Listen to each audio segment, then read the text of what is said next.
Reverend Dr. Miseon Choi is an adjunct faculty member at Claremont School of Theology and an ordained disciples pastor, serving disciples women in the Pacific Southwest region.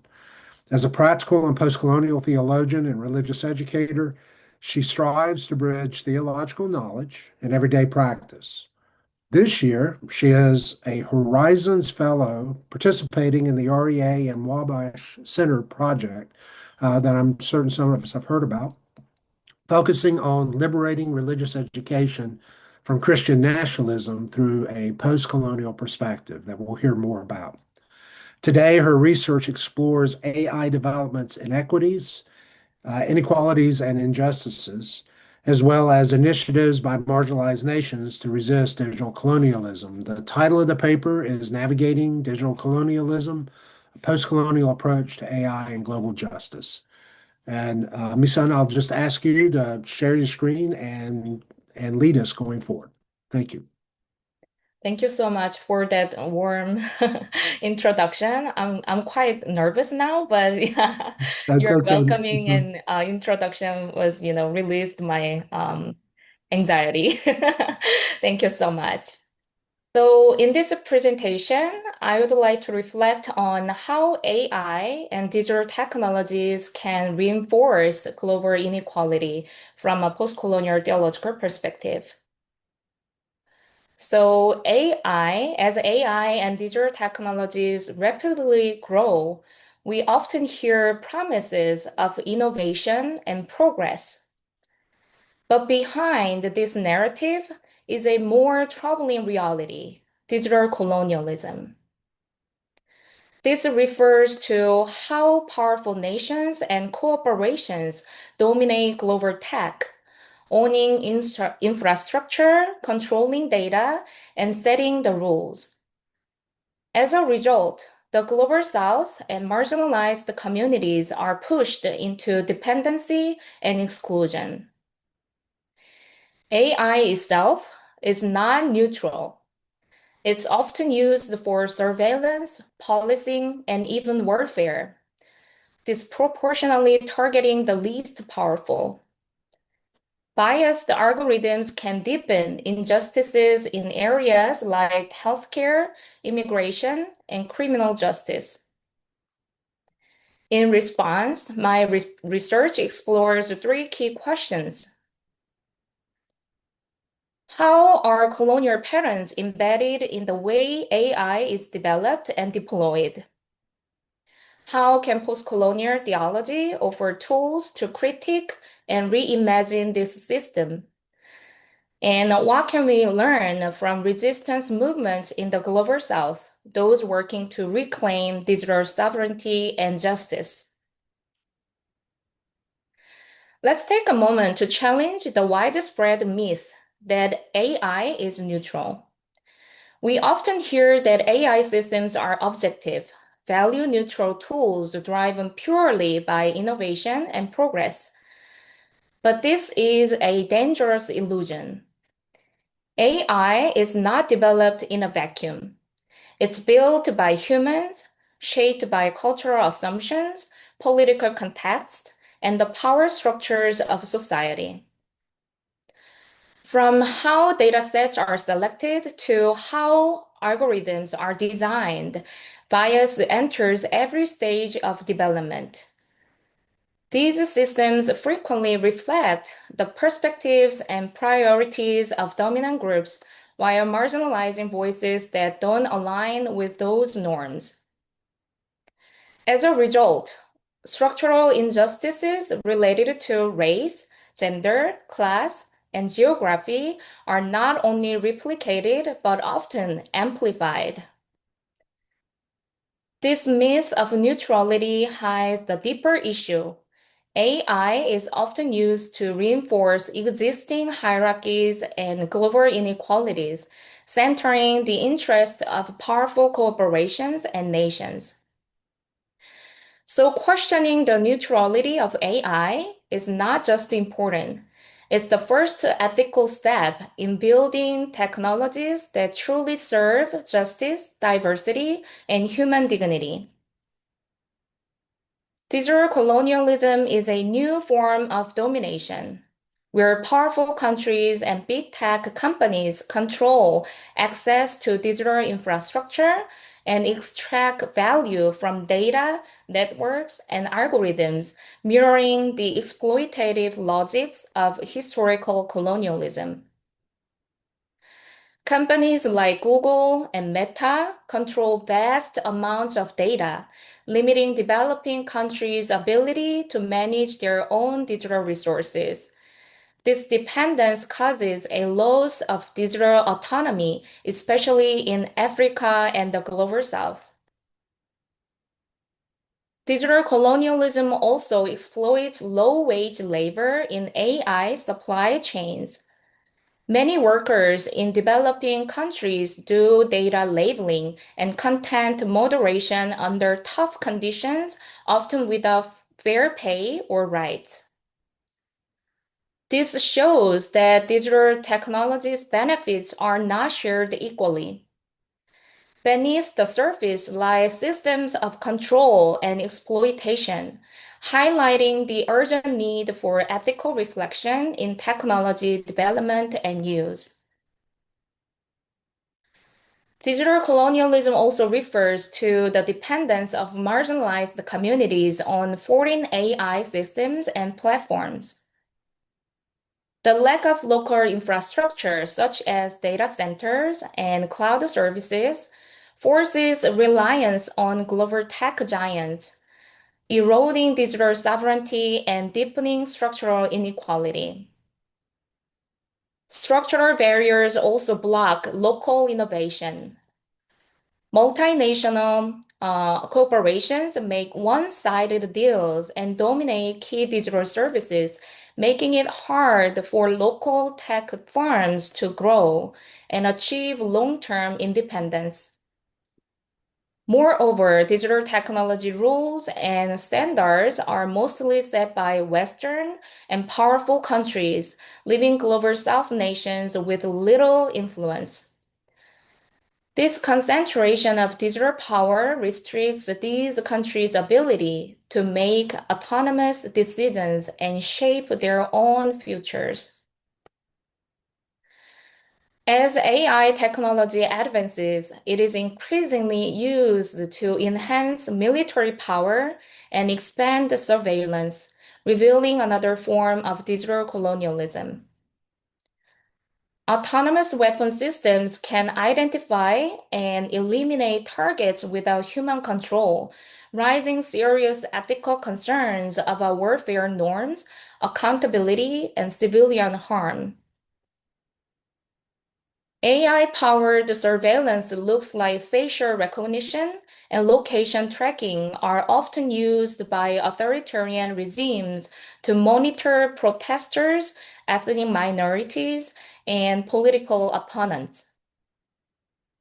Many global South countries import and test these technologies, exposing local populations to dual exploitation as both subjects and targets of surveillance. This militarization and surveillance extend beyond the traditional security, replicating colonial control in a digital form. AI acts as a digital weapon, enabling physical, psychological, and social domination, increasing oppression for marginalized groups. Given this, simple regulation is not enough. We must fundamentally rethink AI ethics. Without critical reflection on who uses AI and how, technology risks becoming a tool of domination rather than liberation and connection. Ethical resistance and international solidarity are essential for digital justice. In this regard, postcolonial theology invites us to ask deeper questions about technology, not just what it does, but who it serves. It urges us to center human dignity, justice, and care over profit and efficiency. This isn't just a tech issue. It is a matter of justice, of whose voices are valued, and of what kind of future we dare to build together. As we've explored, digital colonialism doesn't just control technology and data. It also reinforces deeper patterns of domination rooted in the idea of othering. Othering refers to the way dominant powers define themselves as the norm, while pushing others outside that norm, labeling them as inferior or lacking. It's a logic that justifies control and exclusion. Thinkers like Francis Fanon and Albert Memmi show how this goes beyond politics into knowledge, identity, and even how people see themselves.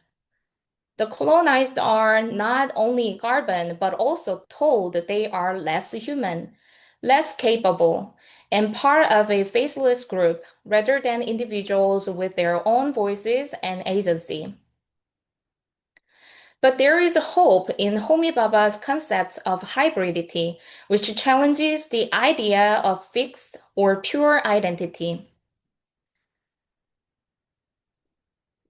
Hybridity refers to the ongoing process of cultural mixing that occur in the third space, the in-between space where new and fluid identities emerge. It rejects the myth of cultural purity, showing that no culture exists untouched by others, nor is it wholly defined by colonial power. This space offers the potential to move beyond the binaries and embrace transformation and diversity. So, the idea of the third space invites us to imagine something beyond the domination and exclusion. It's not a fixed location, but a creative and hybrid space where cultures and identities meet, mix, and resist the rigid boundaries imposed by colonial logic. In this space, difference isn't erased or subordinated, but held with integrity and dignity. This vision of the third space also pushes us to reimagine digital agency. It's not enough to add a few diverse voices to the margins. We need to center the wisdom, knowledge, and lived experiences of indigenous communities and the global South. That's how we move from domination to shared imagination. Ultimately, this shift reframes digital justice as a deeper ethical and human project, one grounded in community, care, and co-creation. And as we'll see in the next section, this isn't just a theory. It's already taking shape through initiatives like sovereign AI and new models emerging from the global South. Let's consider a critical shift happening right now in the AI landscape. Countries and communities are building their own AI models that reflect their unique data, languages, and values.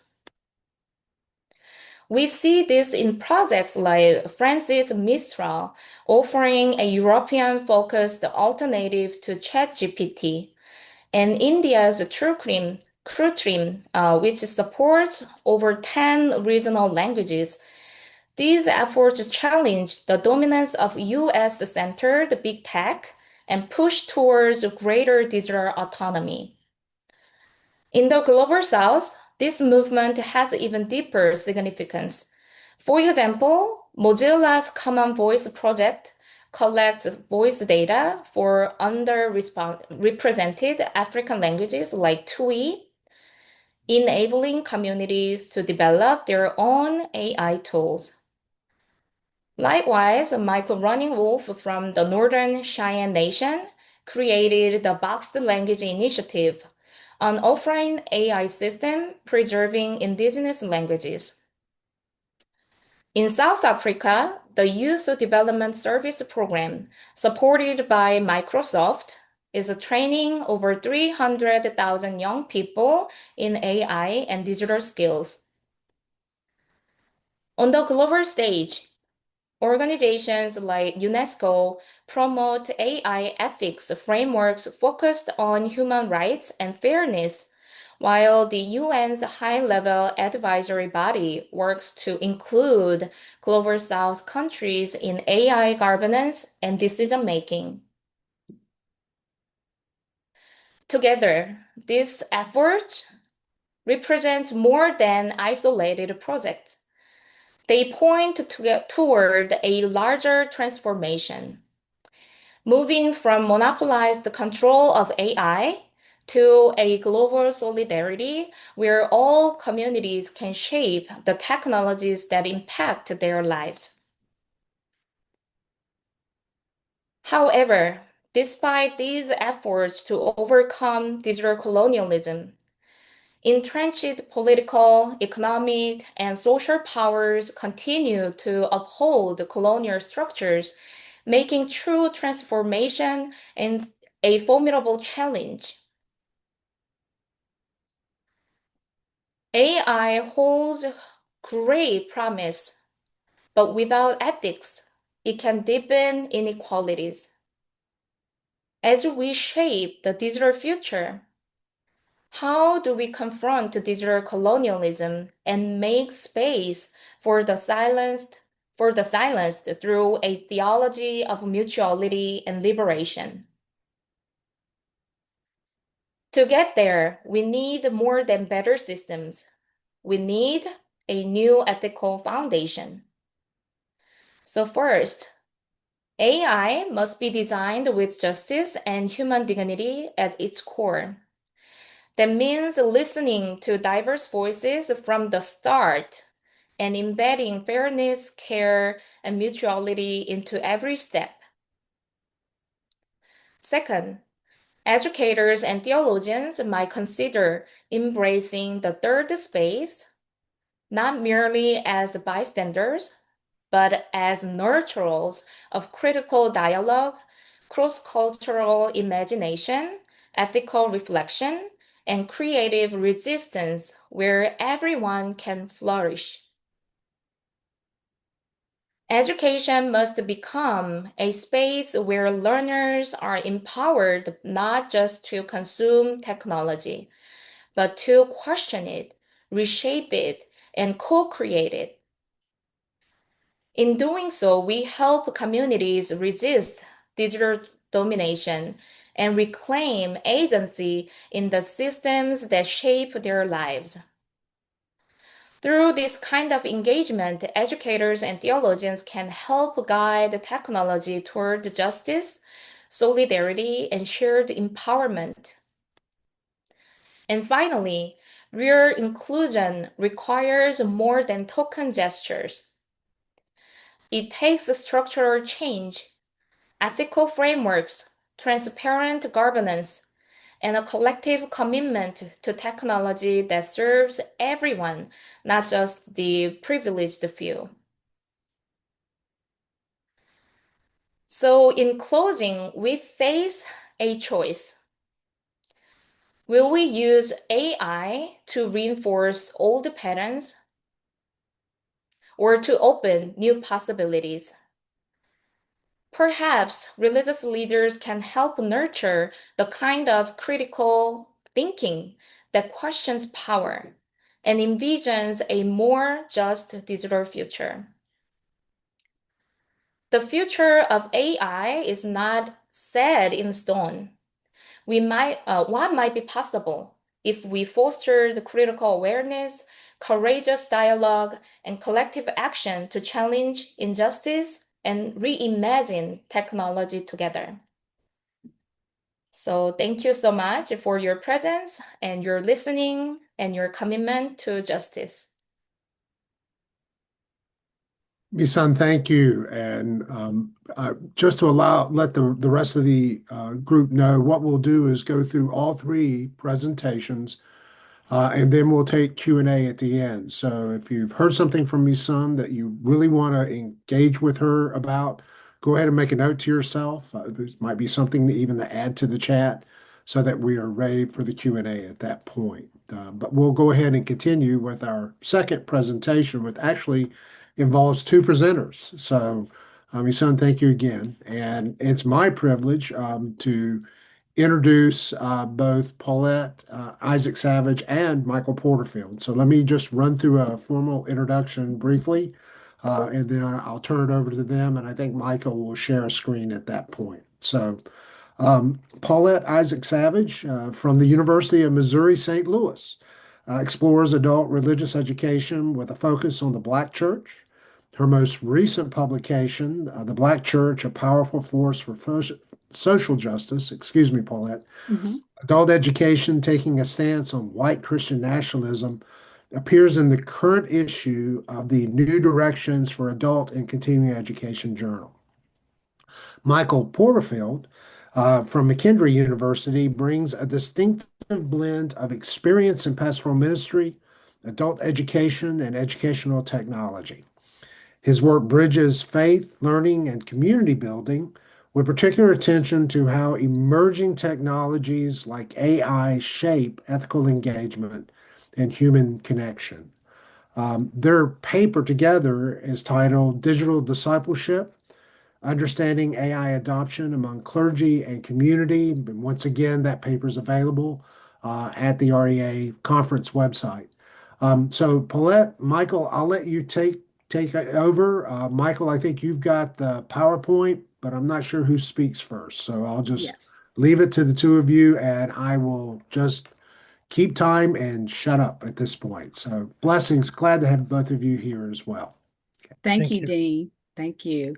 And yes, certainly want to thank everyone for attending today. Certainly appreciate it. Um, we'll jump right in. So Michael and I are connected in a couple of ways. Michael was my doctoral student, so I had the pleasure of putting him some years ago. So certainly glad to be working with him on this presentation. And so going to the next slide, we know that there is a new digital reality that we're facing today. And COVID-19 certainly changed a lot of things. It transformed how religious institutions in particular operated and connected with people. And so as a result of COVID-19, churches had to adapt and also adopt some things that they were doing. And granted, some churches were already using AI to a certain extent, but it certainly was enhanced as a result of COVID-19. And so in adopting and adapting digital, churches started using digital tools like video conferencing. We know Zoom really exploded. And I know some churches too were still using phone calls to connect with people, in particular some of their older members who were not familiar with the new technology. So they would just do conference calls, and that worked really well for some of their older members. But we also know that even with the increased use of AI, that it's been with some mixed reactions. So, for example, there was a study done not too long ago over in Germany, and they were asking people their thoughts about it and their concerns. So, one of the concerns was that it might replace humans. And of course, we've been hearing that here in the US as well. And then there are those technological limitations with AI, and then just the lack of humanism. We'll certainly talk a lot more about that. But again, because of this new digital reality that we are facing in basically all industries, and of course the church, we're having to do things a lot differently. Michael? So before we dive into our study, let's just do what are we talking about? A brief history of AI. So in the modern AI systems, there are two parts: a vast storehouse of information and the thinking component. So, but this has a predecessor of a system back in the 70s called Miseon, in which a doctor who was baffled by a patient's symptoms would feed that question about their patient's care and treatment plan into a system called Miseon. And so what Miseon was made up of, it had all of these if-then statements made up of stories by physicians who had put into the knowledge base of Miseon they are their treatment plan for particular patients. And so once the doctor put in the question, it would go through all of these if-then statements, and then it would think about it for a bit. And this is actually where we first come up with the term artificial intelligence. Edward Shortlife was the principal developer of this project, and he's the one that first used that term. And so what it outputted to the physician who asked the question was a answer to the question. And it also provided, at that point, the reasoning why they're suggesting that diagnosis and in treatment plan. So what's different today is that the amount of data that AI has, and some find it, ethically concerning about all of the data that it has access to. And Dr. And Isaac? so Miseon, of course, talked about some of the inequalities, and certainly the Black church has its challenges as it relates to AI. And so one of those concerns is the economic impact. And so, as was mentioned earlier, there's certainly the chance of possibility of loss of employment. We have already seen in some instances where companies have laid off people, and we know that AI machines have taken over some of the jobs. But one way to address that is through economic empowerment. And so with that, preparing young people, preparing adults in general for some of the future jobs, some of the future tech jobs is one way to address that. And then also there's this cultural warning that has been given. And this is based on an interview with two pastors in Detroit, Michigan, with the American Black Journal PBS program. And so they were asked their thoughts about the Black church and AI. And so with the cultural warnings, interesting that Reverend Lawrence Rogers, who's a pastor of a church in Detroit, gave the example of John Henry. So John Henry is this legendary figure who he was a steel driver. So he would drive steel into rock to help break the rock. And so at some point he was in a race against a steel driving drill. And so at the end of the story, he ends up winning, but he dies from exhaustion trying to win against this drill. And so Reverend Rogers says that we need to not let AI dominate us, but we need to dominate it. So again, there's that cultural warning. And then, of course, there's the issue with misinformation. And in the United States, we certainly saw a lot of this last year with the election, and it's almost as if this misinformation is seen as the new literacy test, if you will. And basically, in some instances, it was really set up to deceive and confuse Black voters in particular. And so as it relates to a response to that, one thing would be setting up a community safeguard. So for example, working to shield communities from the negative messages that are presented by AI, and just helping to educate people what a deep fake looks like. How can you tell what's real and what's not? So those are some safeguards that churches, Black churches in particular, can do to help fight these challenges that we're having with AI. So let's dive into the research. And so what we wanted to do, our research question was, we wanted to explore how various Christian ministers from different denominations and laity perceive AI and how they use AI tools. So what we did was we formulated a qualitative study with semi-structured questions. Our participants were two pastors, one male and one female. And the other two participants were Dr. Isaac Savage and myself as participant researchers. So when we gathered the interviews together, we looked for common themes, and the five themes that really emerged to us was the importance of human presence, ministry efficiency, ethical concerns, and authenticity, the need for engagement, and the sense of inevitability. So we're going to dive into each one of these. So, uh, so the first thing, the importance of human presence. All the participants stress that AI can't replace the essential human touch in ministry. It can give words that a pastor or another Christian might use, but it doesn't have that human touch behind it. And AI, as I shared with you, has limitations. It can't show empathy, emotion, or even physical comfort when one is distressed. And then one of our pastors even said, one of our participants said, sometimes people just need a hug or they need a touch. AI can't provide that. They might use the words, but they're not going to provide the necessary compassion. So another theme is ministry efficiency. And so we know that AI can be a powerful tool for enhancing the efficiency of church operations. So as it relates to administrative tasks, for example, it could help in particular identifying member skills and just managing staff in large congregations. And so it's interesting that our two pastors, one is from a very small church. He probably has about 50 members or less and is in a low income area, whereas our other participant, Pastor Tucker, is a member of a large denomination and also is pastor of a large church.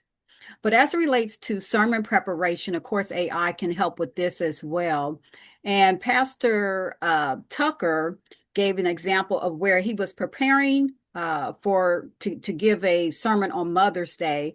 And he said he was kind of racking his brain trying to think of a passage in the Bible that relates to women in agency. And he just couldn't think of anything, but he was able to use ChatGPT to help him to identify that and then develop his sermon.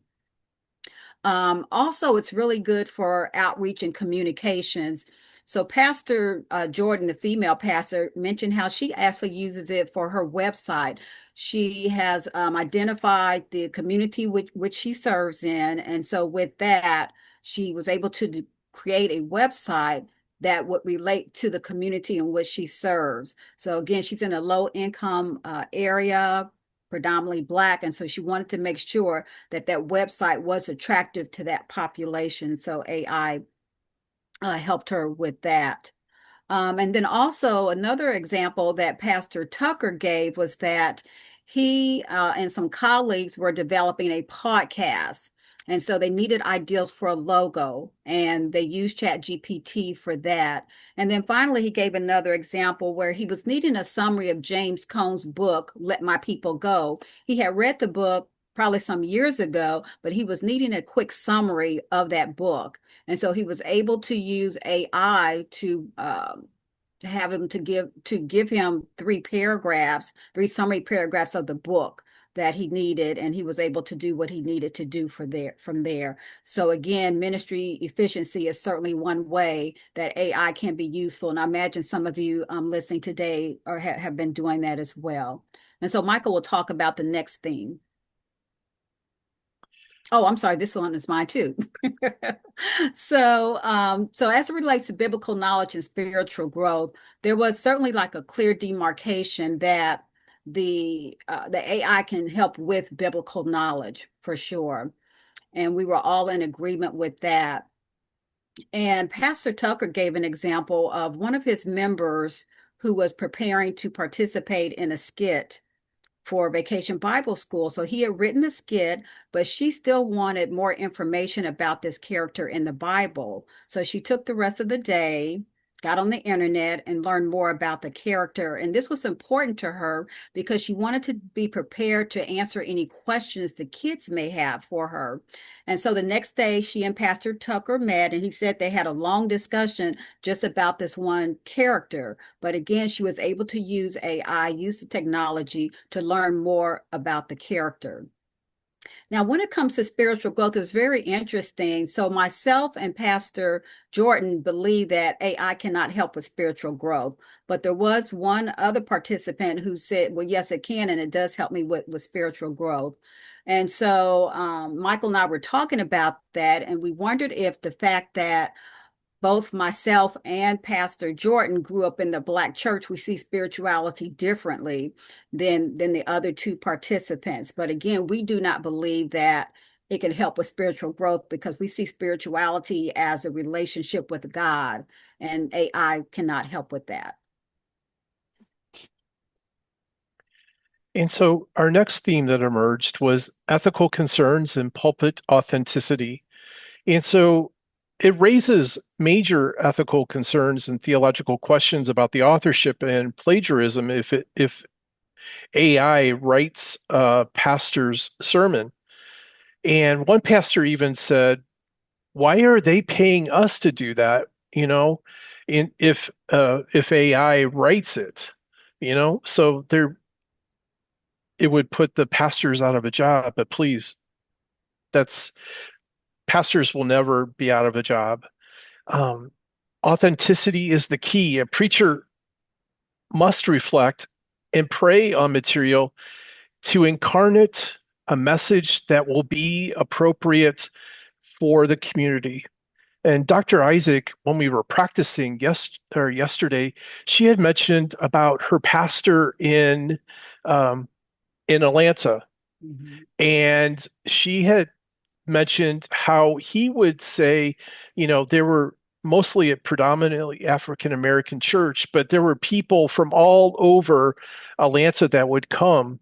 And so there would be, what he did was he would tailor his message to fit, to make sure that the message that he was preaching was able to be understood no matter what. And so there's always a community involved in and that community leading that community to God. And so that's why it's important that the words spoken are an incarnation of that message. And so there's also a danger in, so as we all know or hopefully know, that AI can be wrong. It could hallucinate. It could give you wrong things. And so if a person who puts in, give me the background of such and such passage, it could give a wrong answer.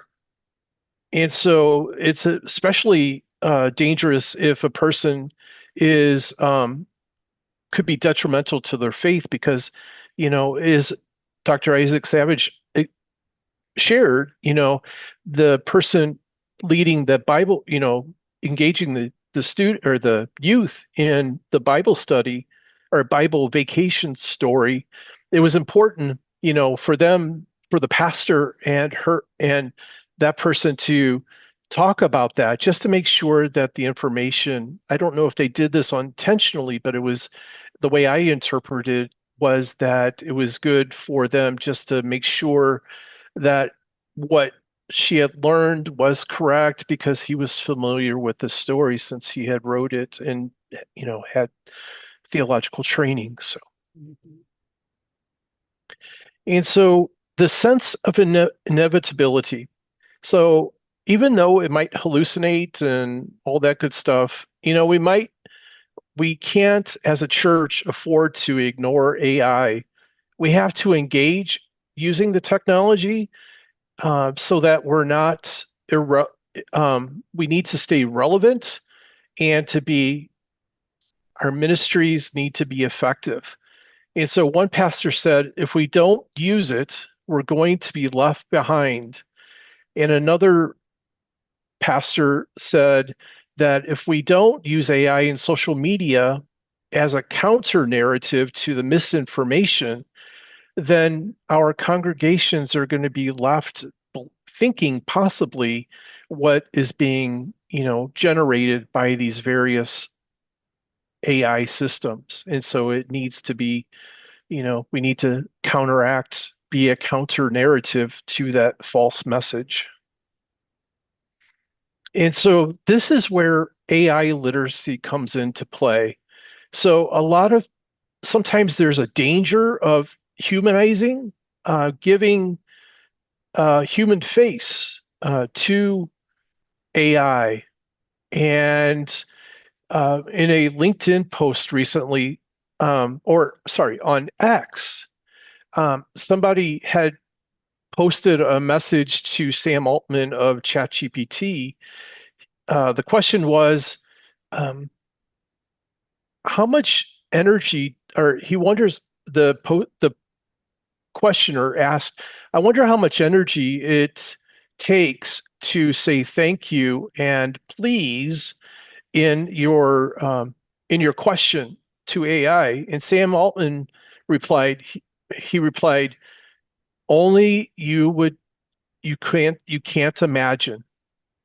And so that brings in another economic and environmental question. And know that AI, or know that that diamond engagement ring isn't there on, it's there on a purpose, because a person, if you haven't seen, um, there was a person by the name of Chris Smith who became romantically involved in an AI chatbot that he named Soul.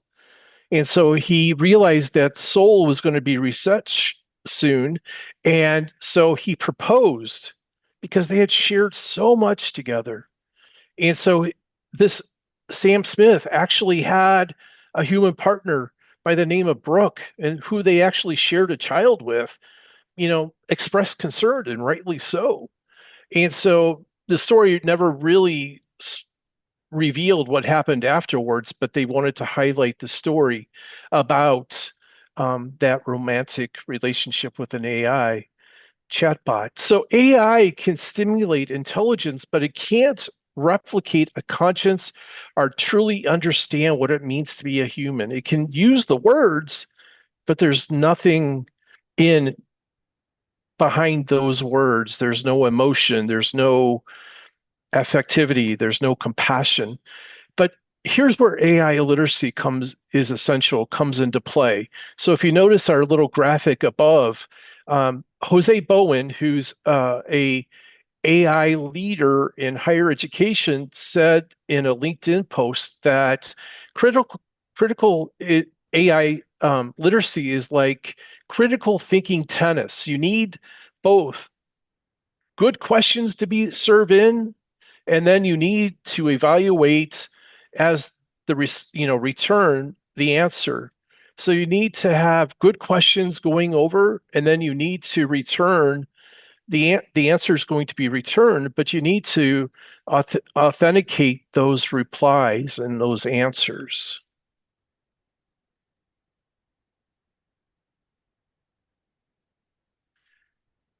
So, as we conclude, our conclusion was in our study was that AI is a tool and not a teacher. AI offers practical support for ministry, for administrators, as you heard, under as Dr. Isaac Savage had explained about ministry efficiency. And then also too, AI is dehumanizing, because it can say the words, but it can't back up those words with feelings. And if we don't want to be like the gentleman who proposed. We want to use it as a tool and or a supplement. We can't make the tool the main thing, the main item of interest. And so with the last two, church leaders and laity must maintain agency. We want the focus to be on Jesus Christ and not on the technology itself. I can remember during the height of COVID, I was watching a pastor from the East Coast, and he used technology, and then eventually the church moved into a new building, and it was obvious that they just went, to me, technology crazy, because almost every minute after when he was talking, a new visual would show up behind him. It just got so distracting for me that it was really hard to even pay attention to the message. So again, we want to keep the focus on Jesus Christ and not the technology. And then as we see it, engagement is not optional. It's really important for churches to engage with the technology. And as the one pastor said, churches will get left behind if they don't do that. And so on our next slide, we just have some questions for you to reflect on. Of course, we don't have time to discuss them now, but, how are you using AI in your personal faith life, your ministry, or even in your community? And what are some ethical guardrails or best practices does your community need to discuss and use? Or are they already doing some of those things? Are there some other things that they can do as relates to guardrails and best practices? We know, for example, the misinformation and disinformation and the deep fakes that are out there. So again, what are some guardrails that can be used? And then how are you leveraging AI to enhance and broaden ministry without losing that essential element of the human connection and presence? And then finally, what is one step that you could even take this week? And I would say attending this conference would be one, to explore an AI tool or start a discussion with someone else about the use of AI. So again, just some questions for you to consider and to reflect upon as you think about AI. And so with that, we want to thank you for attending our session. We hope that you found it helpful. Thank you. Paulette, Michael, thank you so much. And I tend to use first names partially because we're a community here. I hope you don't mind that. No, not at all. And you guys made it within the time frame, so Okay. life is good. And Dean, if I could just say too, I want to thank, I think it's Tay who was putting some comments in the chat during our presentation. So thank you for that information. I hope I'm pronouncing your name correctly. Thank you, Dean. And I would just continue to recommend to those who are attending that if you have specific questions for Paulette or Michael, go ahead and post those in the chat. One thing I would say to Miseon, and also Michael, since you're in charge of the PowerPoint, you've offered reflective questions back to our constituency. If you want to copy and paste those into the chat, it's just a way for us to maintain those and have those handy toward the end as well. So it's just a thought. Okay. Well, we're going to go ahead and continue on and introduce our third presenter, our fourth presenter of our third paper today. And it's a privilege to introduce Reverend Dr. Heesun Wong, who's Associate Professor of United Methodist Studies, Christian Education and Leadership at the Pacific School of Religion in Berkeley, California. She's the author of Reframing Christian Education for a Global Generation and the forthcoming book, Spiritual Formation for a Burnout Generation. Her research explores the intersections of Christian education, technology, AI ethics, and justice-oriented spiritual formation. Heesung's title of her paper is Grace and Community in the Age of AI, a Wesleyan theological dialogue on digital technology and religious education. So, Heesung, if you want to share your screen, and we'll let you take lead at this time.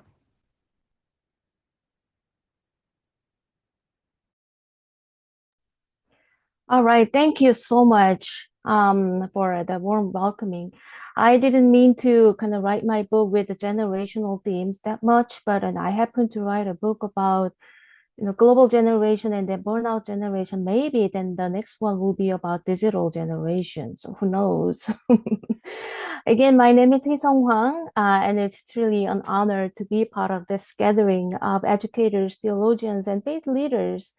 And today I want to reflect on how artificial intelligence is reshaping theological education and spiritual formation, and how Wesleyan theology might guide us in discerning faithful and thoughtful responses. And as someone whose teaching and research centers on Methodist theology, Christian education, and leadership, it just felt natural to bring these areas together in this conversation as I prepared for this conference.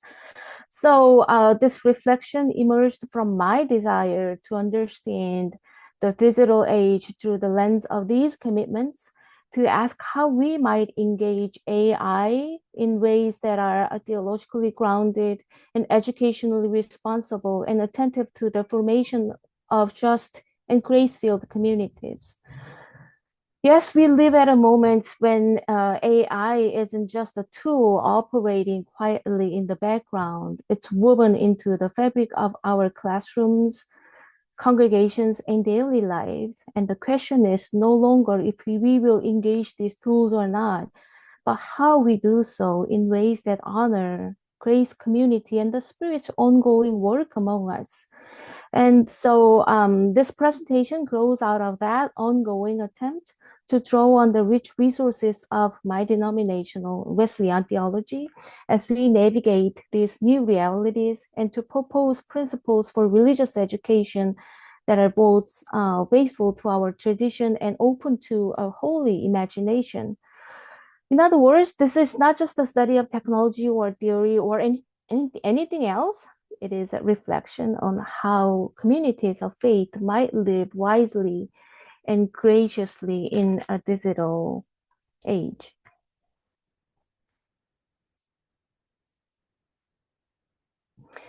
The challenge before us isn't just technical one, it is a theological one, I would say. And AI pushes us to ask, what does it mean to form people in faith in a world shaped by algorithms? How do we help learners not just to know about God, but encounter grace and grow in love? Our Christian story is one of embodiment, the Word made flesh, the Spirit moving in community, and grace experienced through shared life. And we know that faith isn't formed in isolation or abstraction. It is formed in fellowship, in the slow work of relationships, in the holy interruption that draw us closer to God and one another. And as we engage technology, the risk is that we exchange presence for efficiency sometimes, and depth for speed, formation for consumption. And so the question that guides us this presentation is this: how do we preserve the deeply human, communal, and incarnational dimensions of faith formation while engaging technological innovation? Our posture must be one of sacred tension. On one hand, it's easy to fall into technophobia, to see AI as a threat, as something to resist out of fear that it will replace or damage what we hold dear. On the other hand, the lure of innovation tempts us to embrace new tools uncritically, to celebrate efficiency, personalization, and scalability without asking whether these actually serve the work of grace. The Wesleyan theology invites us to approach AI with both imagination and critique, and to ask not just what these tools can do, but who we are becoming as we use them. So our task isn't to fear technology, nor to worship it, but to discern. With hope, with humility, and with courage.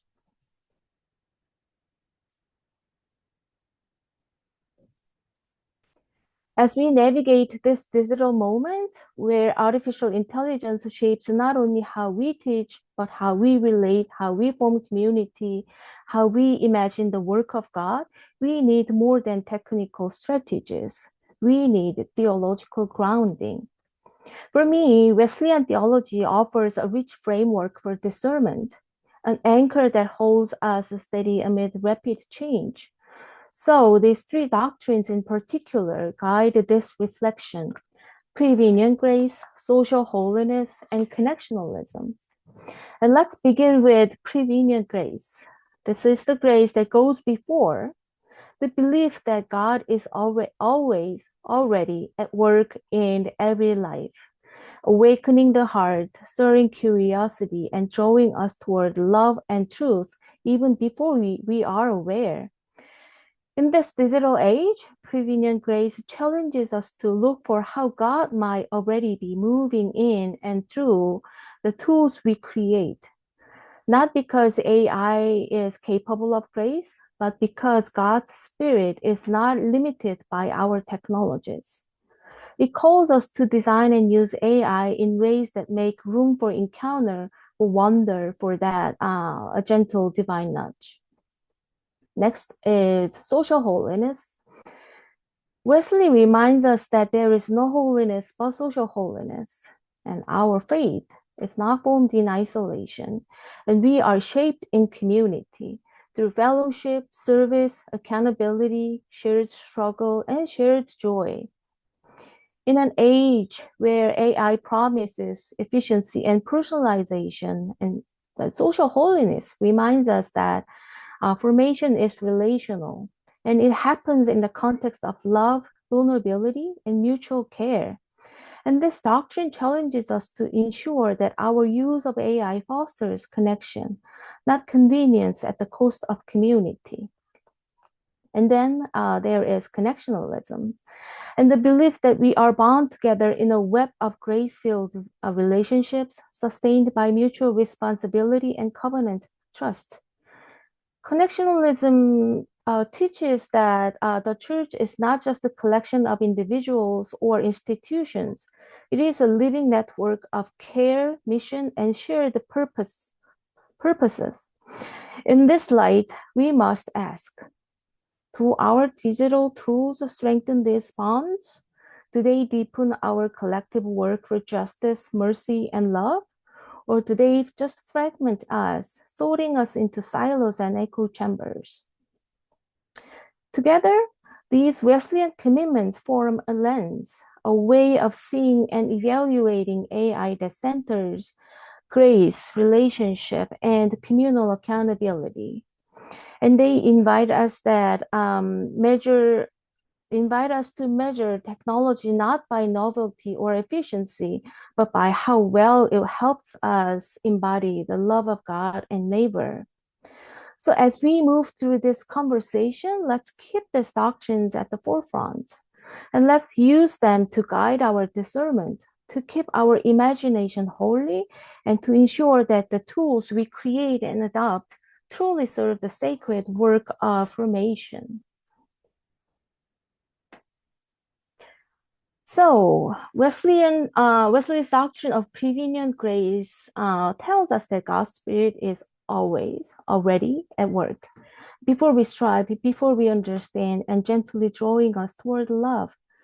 In an AI age, this raises powerful questions. Can our tools, like an app that offers daily reflections or a chatbot that answers theological questions, become spaces where prevenient grace stirs curiosity, awakens longing, or invites reflection? Think of someone isolated from community, a seeker, a doubter, a weary pastor, and so on. Might a well-designed tool offer not just information, but a threshold for divine encounter? Yet we must be careful. AI systems are designed for efficiency and engagement, not for fostering holy attentiveness. So we must ask, are we creating space for God's whisper, or just filling it with digital noise? Second, as Wesley taught, there is no holiness but social holiness. Spiritual formation, again, it shouldn't be a solo project. It happens as we live in community, as we encounter, encourage, challenge, forgive, and serve one another. And today, digital platforms promise new forms of community.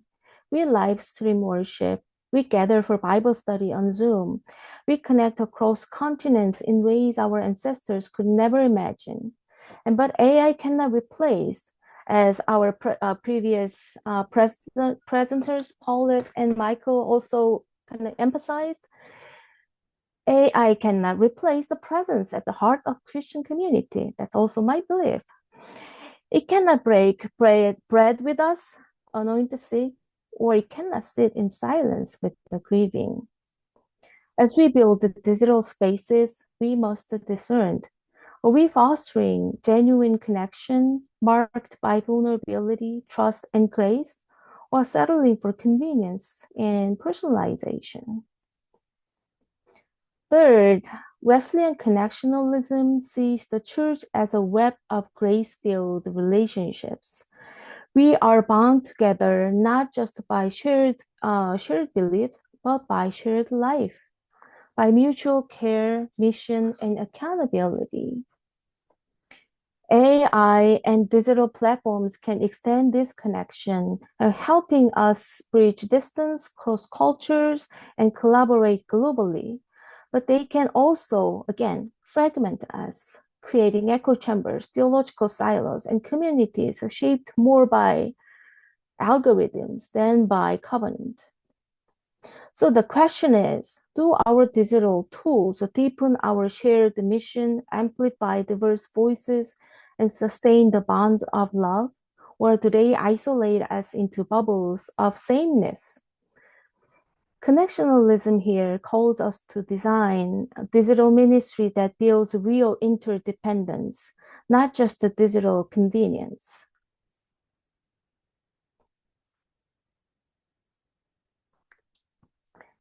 Yes, AI offers remarkable opportunities. It can personalize learning, adapting to a student's pace, needs, and context. It can make religious education more accessible, especially for those at the margins. Imagine AI tools that translate across languages in real time. It's happening almost, right? Or curate the theological voices from historically silenced communities, as Miseon was imagining and showing us, right? Or apps that detect moments of anxiety or restlessness, not as data, but as longing, and respond with prayer, scripture, or encouragement. These tools can extend the reach of grace, and if we design and use them with care. And yet, we must be clear-eyed about AI's limits. Spiritual formation is not a technical task. It is embodied, relational, and slow. It happens in hospital rooms, sanctuaries, and shared meals, and sacred silences. AI cannot offer an embrace. It cannot grieve with the brokenhearted. It cannot model vulnerability or sit with someone in doubt. Moreover, AI reflects human choices and biases. If we are not resilient, it can easily reinforce dominant frameworks, marginalize minority voices, and reduce formation to content delivery. So the question is not just what AI can do, but what it might distort if we are not discerning. Again, what it might distort if we are not discerning. When you think about intelligence today, especially in the age of AI, we often focus on IQ, speed, logic, pattern recognition, problem solving. And to be sure, these are impressive capacities. AI excels at these. It processes data faster than we can and detects trends, generates language, and even simulates conversation that feels pastoral at first glance. But spiritual formation asks something different of us. It calls for what we might name religious intelligence or RQ. RQ isn't about mastering doctrine or solving theological puzzles. RQ is about how we live with uncertainty, how we love amid suffering, how we stay faithful when easy answers fail us. And it's about learning to forgive when we've been hurt, to lament loss with honesty, to hope when circumstances seem unchanged. It's about the kind of wisdom that comes not from data analysis, but from walking through life's complexities with grace. I believe, and no algorithm can teach this, at least so far. RQ grows in the soil of community, in silence, in prayer, in sacraments, in the slow and sacred work of accompaniment. It's formed not by optimization, but by presence, by the Spirit's quiet work among us. The real challenge then is not how to make AI smarter, but how to ensure that our communities cultivate this deeper kind of knowing, this spiritual intelligence that teaches us how to live, love, and serve faithfully in the world. So if we are to engage AI in religious education, our starting point must be theological, not technological. And the design of our tools must reflect our deepest convictions about God, grace, and community. So, formation over function. We should not value tools just for how efficient they make us or how much content they deliver. The real test is is whether they nurture spiritual depth, ethical reflection, and transformation. Second, relational over isolated. AI should serve human connection, not replace it. Its role is to support the relationships between teachers and students, mentors and learners, and communities of practice, and not to leave people alone behind any screens.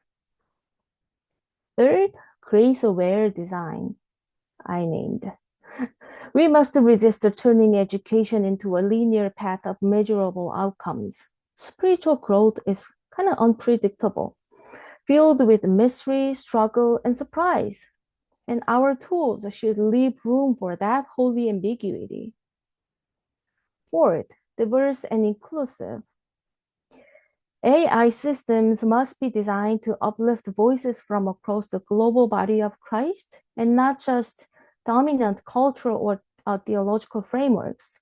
They should help us hear from those long silenced or overlooked. Fifth, accountable and transparent. We need to know how our tools work and what values they encode and who gets to shape them. Ethical AI requires clarity, dialogue, and communal oversight. And finally, supplement, not substitute. AI can assist, guide, or extend our work, but it must never replace the wisdom of the teacher, the companionship of community, or the presence of the Spirit. Our tools must serve formation, not try to replace the sacred work of grace.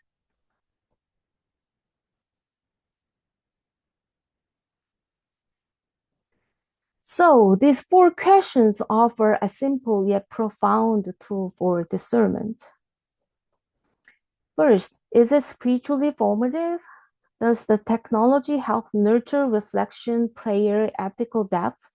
Does it move beyond content delivery to help form hearts that seek justice, compassion, and holiness? Second, does it foster authentic relationships? Are learners drawn into deeper connection with mentors, peers, and communities of faith? Or does it leave them isolated, engaging only with a machine or with curated content? And third, does it reflect human dignity? Does it treat learners not as a data point or consumers, but as beloved children of God, each bearing sacred worth and unique potential? And fourth, is it accountable to community? Who shapes the design? Whose voices are heard? Are its effects visible, discussed, and guided by the wider body, not hidden behind code or controlled by a select few? These are not questions we answer once and for all, and they are questions we must return again and again as we engage AI. And these questions keep us grounded in our calling as educators and disciples. And surprisingly, amazingly, some of the principles and questions are already addressed by the 2 presentations before mine. So you have some answers, insights, and examples already, which I consider it as my prevenient grace, which is great. So here is the call to discernment for us all. Who are we becoming through our use of AI? In the end, the core question is not simply about what AI can do. It's about what kind of people we are becoming as we use it. Are we being shaped by our engagement with technology to be more compassionate, more just, more attentive to the spiritual movement? Or are we being subtly formed by the values of efficiency, control, and consumption?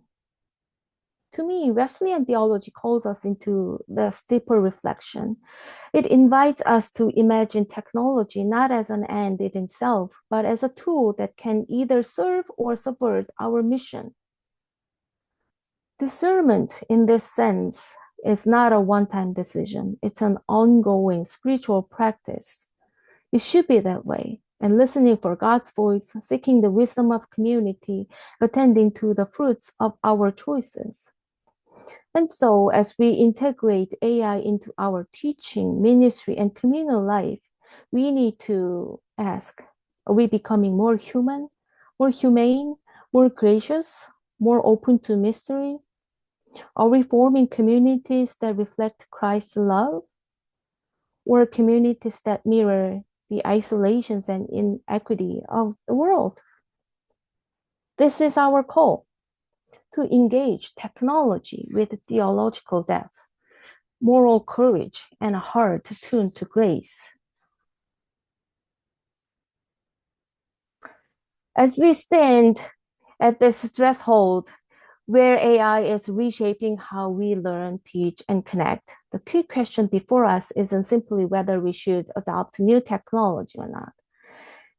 It's how we can do so in ways that remain true to our deepest theological commitment. I've tried today to offer a reflection framed by Wesleyan theology, drawing on the doctrines of prevenient grace, social holiness, and connectionalism, to imagine how we might engage AI with discernment, courage, and care. And our task is not to fear technology, nor to idolize it, but to hold it accountable to the sacred work of formation, and to use it in ways that deepen rather than diminish, to deepen our capacity for love, community, and grace. And last comment, and I should say that, what I've shared is very much a Wesleyan way of seeing these questions, right?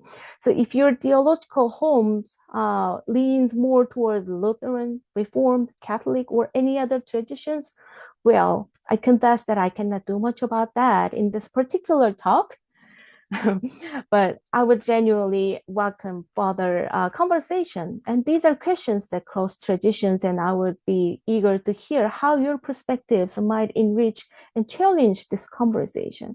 And I also was very inspired by the questions posed by Paulette and Michael at the end for the discussion questions. I also want to develop further with that too. So in the end, no matter what, may our work in religious education form not only knowledgeable individuals, but wise and compassionate communities that can bear witness to God's love, especially in this digital age. Thank you. Miseon, thank you. And my thanks to all three presenters. I'll go ahead and say it as moderator. My thanks for staying within the time frame. So we have about 15 minutes for conversation, which is always helpful, and to kind of give us a chance to process together. I am really don't want to take time except to note that we have three overlapping presentations, albeit from different perspectives. One from more of a global kind of thinking about the engagement of AI, one for much more very particular practices within the pastoral ministry and the arts, and the third from within a given tradition, providing us a framework. So I think all three of them are quite distinct, but yet complementary, and I'm thankful for that. I think instead of me offering a beginning question, I'm going to open it up to the group. We've got just at 15 minutes, but John, I'm going to go back to yours in honor. I'm a big believer of honoring the first presenter, making sure a question gets heard and reflected back to the person who put in the spade work to open up the conversation. So John, do you want to restate your question, or would you want me to repeat it? You can repeat it. Okay, John, only because I like to honor voice here. I did agree with you that your appreciation about hearing about the companies, the community-based groups that Miseon described, and maybe the gist of the question really is how, might non-elites or other exploited populations gain some level of control over digital means of production so that they can put our ethical values into practice. John, I hope I'm honoring you there. Miseon, that's a question to you. So thinking You got it. proactively, where do we see that happening? Yeah, thank you so much. Then timely questions and relating to my research and study in terms of post-colonial perspective. So maybe as I research my paper, I realized that the non-elites group or marginalized groups, they are they can't afford to do something with their own resources because it is already powerless in our society within the social systems. So that's why the post-colonial theologians and many scholars emphasize the solidarity from their stage, their level, not from the center to the margin, but from the margin to the center. So I think we have to invest, as we are educators and theologians, we have to create those kind of educational environment first from our stage, right? From our context. But we also need to advocate the data sovereignty laws in policy or governmental level. So as I already mentioned, the global stage, like UNESCO or UN, they are trying to bring the marginalized voices into the center. They really wanted to start from that point, not from the powerful nations. They already have the power, right? Even if they don't let the marginalized groups to have their voice, then what should we do? It's the current reality now. It's heartbreaking, but it's reality. They already have the power and they have already the authority. So what can we do? They don't want to, they don't want to give it away. They want to Right. keep it their authority, right? So, But so if I could say, like, it struck me that some of the things you were talking about were, Microsoft is giving money to the mm-hmm, group. mm-hmm, So, all right, there's a little bit of yes, uh-huh, centralized control there still. And right. another thing I thought about was, what do poor people do when they Mm-hmm, need to gain a hold of the means of production? They unionize, mm-hmm, right? So that's a thing of solidarity. So uh, I don't know if you know of other examples of like people getting together, either congregations or larger groups or individual, whatever, getting together to do that kind of unionizing, organizing, solidarity work. mm-hmm. So I think for me, the first step is to, let the people to be aware what's going on around the, AI development and its use. Because most of the people, maybe the lay people, I'm not sure, but most of the people, they don't aware how they operates from whose perspective, who designed it, who govern it, right? So I just want to highlight where we are and what kind of voices should we bring and invite to the center. So yeah, I appreciate your questions and yeah, thank you so much. Thank you, and thanks, John, for getting us started. So, one thing I will acknowledge one thing that Ms. Sung just said that all three papers stress is that all three papers do not think. But one of the main things we need to name is that there is no such thing as a neutral AI. So Mhm. then you'll find that in all three papers, which is a really important concept and idea. I want to open up to other questions. If anyone wants to just speak, Eileen, I think I see that hand, so go ahead. Yeah, I just wanted to kind of throw in a brief thing to what John and Miseon were talking about just now. Think back a few years to the company called Ushahidi. Put a link in the chat. I think we had the founders speak at a session maybe 15 years ago, but I could be imagining that. They might have been speaking at something else I was at. It was a bunch of unemployed coders who had graduated from school but hadn't gotten jobs yet in Kenya, I think, in Nairobi. And they came up with a platform that would take data from crowdsourcing and make it stretch out. So it was a form of union, albeit a casual form of union, and now they're this big company. Okay. Your observation. Other questions, comments? And just identify yourself. Knowing that we're in a large group like this, it's helpful if each person just names yourself and that puts you in the front of the conversation.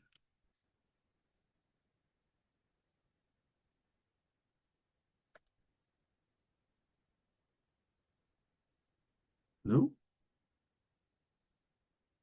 Yeah, Nick?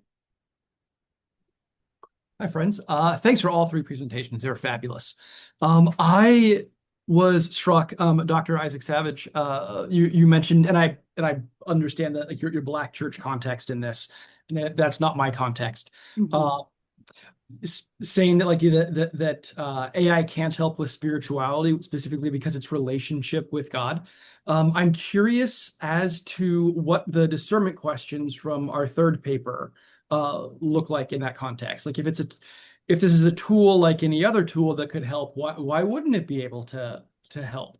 So not a statement of disagreement, just curiosity for what from not my context, from what that looks like with those discernment questions. Yeah. So I think for myself and for Pastor Jordan, again, just the way that we were brought up in the Black church and this belief that, God is this spiritual being. And so in order for us to grow spiritually, it has to be with God. So AI cannot help with that. I mean, certainly we could ask AI some questions, but as it relates to having that relationship and building that relationship, building that spiritual connection with God, we just don't see where AI can help with that. And Michael might want to talk about his belief as it relates to that, because again, he saw things differently. So I don't know where Michael is. I don't see him on my screen, but maybe he could talk about that. But again, I just see it as relational with God. And so I just don't see where AI can help me with that. Again, I might be able to ask it some questions about certain things, but as it relates to me growing spiritually, to me, that means me growing closer to God with my relationship with God, being in prayer with God, being in communion with God. So the way I interpreted was that an answer provided by ChatGPT could spark an idea that leads to a thought or something that I might not have thought about in a new way, which might lead me closer to God. So in a sense, AI didn't help with the personal relationship. It might have sparked an idea or stretched my belief a little bit, or which helped me further my faith. So that's the way I interpret it. So Nick, I hope that answered your question.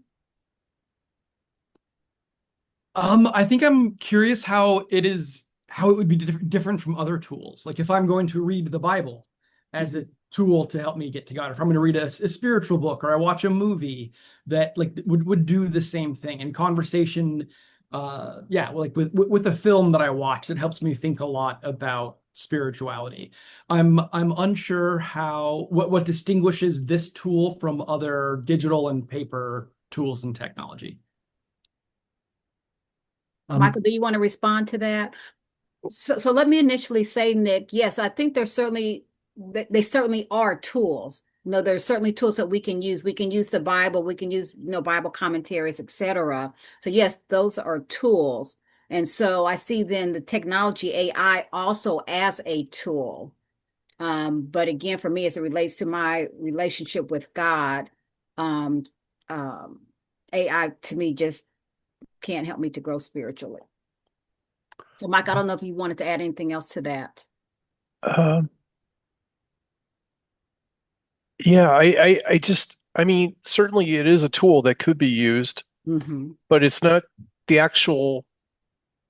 Dr. Hess, do you have an answer to this or can help with that? I don't have an answer, but I was going to chime in to say that in the traditions I'm in, right? So I'm a Roman Catholic teaching at a Lutheran seminary. And in the Lutheran world, we understand the Bible as embodied word of God, right? And so it was interesting to me that there were all these ways in which the people you talked to found AI useful for engaging the Bible, but not necessarily for what I would call as a Catholic spiritual formation. I think that maybe we're making I think the lines are blurry, right? Like I think what it means to have a personal relationship with Jesus. Okay, AI is not Jesus. I'm clear about that. On the other hand, if most of what I know about Jesus, I know biblically or I know through relationships, I think this, what it reminds me of is a book that came out years ago by Sherry Turkle that was entitled Alone Together. And it was about how bad digital tech was with relationships because it was isolating people. And I read that book and I thought about how in the communion of saints, I'm both alone but together with a whole gathering of saints that aren't visible, right? So like I just think that spirituality is not as easily pinned down maybe or as articulated here, and that there's a certain level of mystery that I want to hold on to, but that AI might be able to help us enter the mystery. Anyway. So I think I want to glean something from your answer, Dr. Hess, is that big time fan, by the way, is the word relationship. Like when I partner that idea provided by ChatGPT with another experience, that relationship or that partnering with that previous experience with the thought I had that ChatGPT might have given me, it's that relationship, or maybe it was a pastoral experience that helped me, or I was able to see a passage, a connection, a new connection that I never realized. That the relationship part is what helped me grow. It wasn't the fact that ChatGPT gave it to me, because then it would be an end all and end all. It would be the end result. I mean, it's not a tool then. We're censoring on that and hoping that tool is the end all and be all. That's not going to get us to God, but it's that relationship to another thought or another that will lead us to God. Yeah, I'm going to jump in for a second. I'm mindful of the time, and I think we were scheduled to end at 1:30. I don't know if Annie, I do know that we have a survey. So if Annie's still here, I think it's Annie's job to make sure that I just put it in the chat. Loaded it. Okay, thank you, Annie. I'm just wanting to make sure everybody knows that there's a feedback form for this breakout session before we have the official close, which means I'm built to say that we can hang around for another 5 to 10 minutes if we want. But for other people, I want to honor the time. I hope that's okay with everyone. Definitely, I hope it's okay with the people that are the convening the conference. So my apologies. And Annie, if you need to give me permission to close the session, I'll do that way. But I did want to make sure everybody knew access to the form. Please fill that out. It's very helpful. In this conversation, I will just say, and he sung, there was a question to you in the chat. So I did want to mention that one that came from Young-Chu Lee about the relation, the RQ, which I found very fascinating. I finished the previous one, I would say, as a Wesleyan, so I'm going to steal his song's comment. We have this crazy phrase called means of grace, which we use as massive cover for a whole lot of things. And I think for the Wesleyan tradition, whether AI would be a means of grace is a great conversation for another day. So, but this RQ question, it is kind of curious, this idea of sort of, you know, how you came to that term and concept and how you see that informing I this can, conversation. yes, thank you for giving me a brief time for answering. So I cannot say that I solely came up with this idea. It came up from the idea about EQ, emotional intelligence, and spiritual intelligence. That term was used just a bit. So there are some pieces that are worked around and kind of developed from that point. Okay. All right. That's helpful. And thank you for that. For those of you who need to leave, this is a good time to invite that. Jiangshu gave the thumbs up, so life is good there. So I pay attention to those emojis, something I constantly have to be coached. Any other questions? Any other concerns?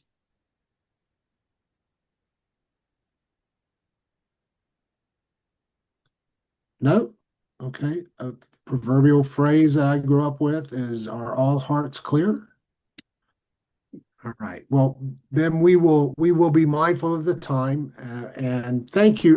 Can we just give a thanks to our four presenters, our three papers? I think that is just show those hands. They're And marvelous. also to the wonderful moderator of this session. Thank you so much. I've just been around a long time and spent way too much time on Zoom. So my thank you, but also my thanks to the group and your patient attention and and I hope you'll take time now to read all three papers. And if you have further questions, you can follow up with the presenters from that standpoint. To Eileen and Annie, thank you for this conference. And this has been just a good opening. Outside of the opening session, we had a great first round of papers and look forward to the future ones that we have coming up. So blessings to everyone. Take care. Thank you. Thank you, everyone.